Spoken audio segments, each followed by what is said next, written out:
All right, hello guys, welcome back. This is Crooked Leg. We're looking at Operation Hamel, and this would be the French turn. I believe it is the fall-winter of 1914. We have our purchases and our tech rolls to do. So we're gonna go ahead and show our purchases here before we go over into our tech rolls to the box. And we're also buying 2 diplomacy rolls this round. So we have $21 to spend. We're gonna spend 2 and buy a diplomacy roll for Romania and a diplomacy roll for the Netherlands.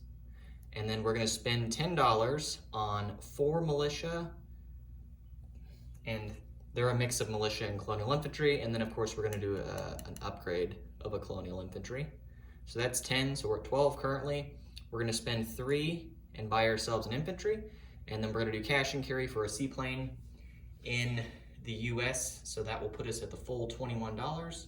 We have 2 tech rolls to do. So let's go ahead and do our tech rolls, and then we will do the diplomacy rolls. So let's zoom out here. So our tech rolls, let's line up the camera here.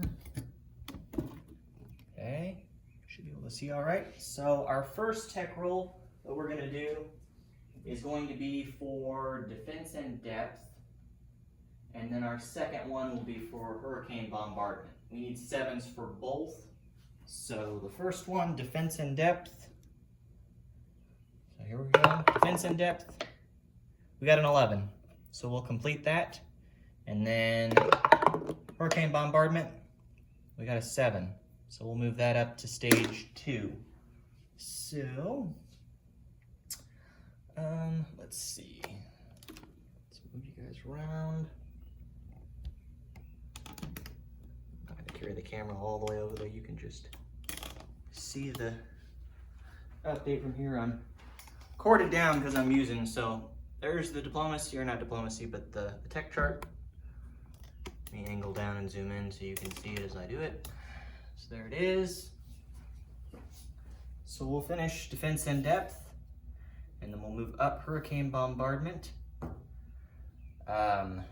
Dan, I only had you at stage 1 on poison gas, but I gotta go back through and audit and make sure that that's right on my end, because I may have had that wrong on my side. But everything else should be up to date though on techs. Okay, so now for the French, we only have to have 4 infantry and territories to hold trench lines. So we'll be able to hold our trench lines a heck of a lot easier now on our front. So we're not going to have that change any of the buys, so no changes there. Zoom out so I don't give you guys a headache. All right, now we're going to do our diplomacy rolls. So let's angle the camera back down. Right. Okay. So 2 rolls. So the first one we're gonna do is going to be for the Netherlands. So we'll need a 3 or less. Oh, we got a 3. Boy, we're on a roll. All right, and we're gonna use that dice again for luck because that was a good roll. And we will do Romania. So we need a 3 or less. And we got a 10. So not so lucky that time. Okay, so we'll move the Netherlands up to stage 1 for the French, which is great for us. So let's go over here to the diplomacy chart so you can see that. All right, zoom in. Gotta try to get somebody on our side here since we started losing some stuff earlier. Romania took a hit, and so did Greece, which is rough for us. On the flip side, the other powers are about to get Chile and Bulgaria to join, which is no bueno. So, okay, so that's done. Let's go ahead and move into our non-combat, or excuse me, combat. We got combat moves, just 1. So the 1 combat move here in Picardy against the Germans. So we've got 6 artillery. The fighters will not support us because observation does not apply to attrition. So we'll have 6 shots at 1. He doesn't have counter battery fire, so we don't have to worry about him firing back. I guess it's not counter battery fire. It's technically called, or yeah, it's counter battery fire. I'm stupid. Yeah, so he doesn't have that, so we don't have to worry about him doing that. So now, let's go ahead and roll for this. So our 6-at-1s, we're gonna stick with the blue dice since we're the attacker. Okay, so 6 dice at 1s, we're gonna do 3 and 3. I got a small spot here for the dice box. So there's the first 3, no hits. And the second 3, got a 2, but not quite good enough, and that's a 7. So, all right, so no hits. That was to be expected. So, fair enough. Easily done. Fini. Okay, so now we have some non-combat moves. So our first non-combat move we're gonna do is over here in Paris, or not Paris, but over in the French region. We're gonna move the artillery from Normandy. He's gonna move into Picardy. So let me get a chip for that. So we'll now have 7 infantry, or not 7 infantry, 7 artillery. We still have the 11 infantry there in Picardy. We have that. And then next, you can still see, yep. The infantry from southern France is going to move to Lorraine. So we'll chip him. Need to grab chips, I'm stupid. Okay. So we'll chip him. Oh, it's stuck. So there's now 7 infantry there. Take those cubes off, get them out of the way. And then we're gonna leave the 2 cavalry down there in southern France, but the militia in southern France is also going to move. He's going to be railed from southern France up to Picardy. So he's now in Picardy as well. So we used one of our rail movements in Europe. Just messing all this up. I need to get a card. Okay, so we did that. Let me move the camera here so you can see what we're gonna do over in the bed.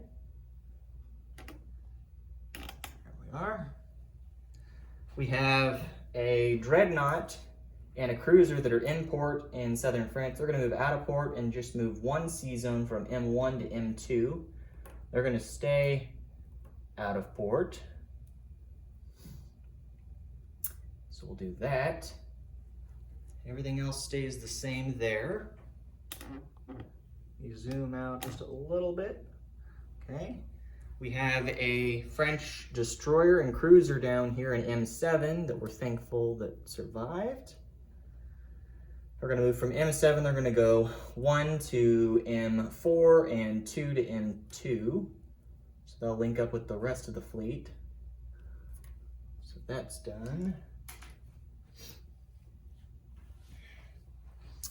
And then we have a very, very creaky stand. If you can hear it squeaking, but it's very creaky. All right. Way down south instead of way up north, we are going to move via rail, and I'm pretty sure I can do this. If it's wrong, then we'll just stop the infantry in the territory where the rail stops. But I'm pretty sure that you can use strategic rail movement via the rail lines and via the rivers. And there's a rail line that starts in South Africa, goes all the way up into the Belgian Congo territories, stops here, and then there's a river that goes from here into the French Equatorial Africa, which, now you see that, so there it is, so French Equatorial Africa. So we're gonna send the infantry from down here in South Africa, he's gonna rail all the way up through to here. If it's not legal, then we'll stop here in West Belgian Congo. So let's go ahead and rail him. He's technically going through Rhodesia, but for this exercise, it'll be all right. I really should just do this off camera, but you guys get to see me struggle instead, so. Woo! I really should have done what Ozark did. And I'll fix that after the video. I'm not gonna mess with it right now. The joys of having a 10-foot table and not being able to reach the backside over there. It's not usually an issue, but with 1914, there's a heck of a lot more activity down there. So from there, we have a transport that's down here in port, way down here in South Africa. You can see it right there. He's gonna strategic naval move out and all the way up. Okay, I can be able to reach that now. Let me angle the camera so you can see it a little bit better and you don't have to stare at my head.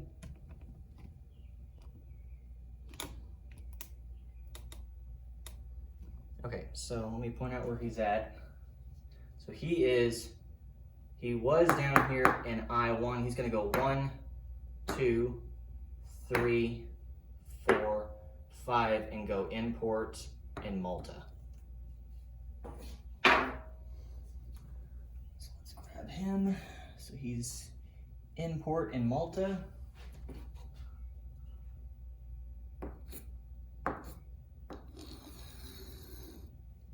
Grab an import marker, put that up there. So he's in port. Easy as pie. Clear as mud, whichever way you want to put it. All right, and then we have a movement over here in Australia, not Africa. Australia, and this cruiser is going to move 1 to P63, 2 to P61, and 2 to P69. I really need to redesign these war sticks because these aren't very effective. Woo! All right, so he's there. We'll move those cubes afterwards. I'm not worried about them right now. All right, and I believe that does it for our non-combat moves. Yes, no more non-combat moves. Let's zoom back out. So now you can see the placement of units. So let's start over here in the French territories. So we have 3 militia to place. Our first militia is going to go to Lorraine. We're going to add another militia to Picardy. And both these territories only have 1 manpower, so we can't put more than 1 unit there at a time. So there's that. So there's the 2. And then our third guy is going to go down here in southern France. Then the 1 infantry that we are building will also go to southern France.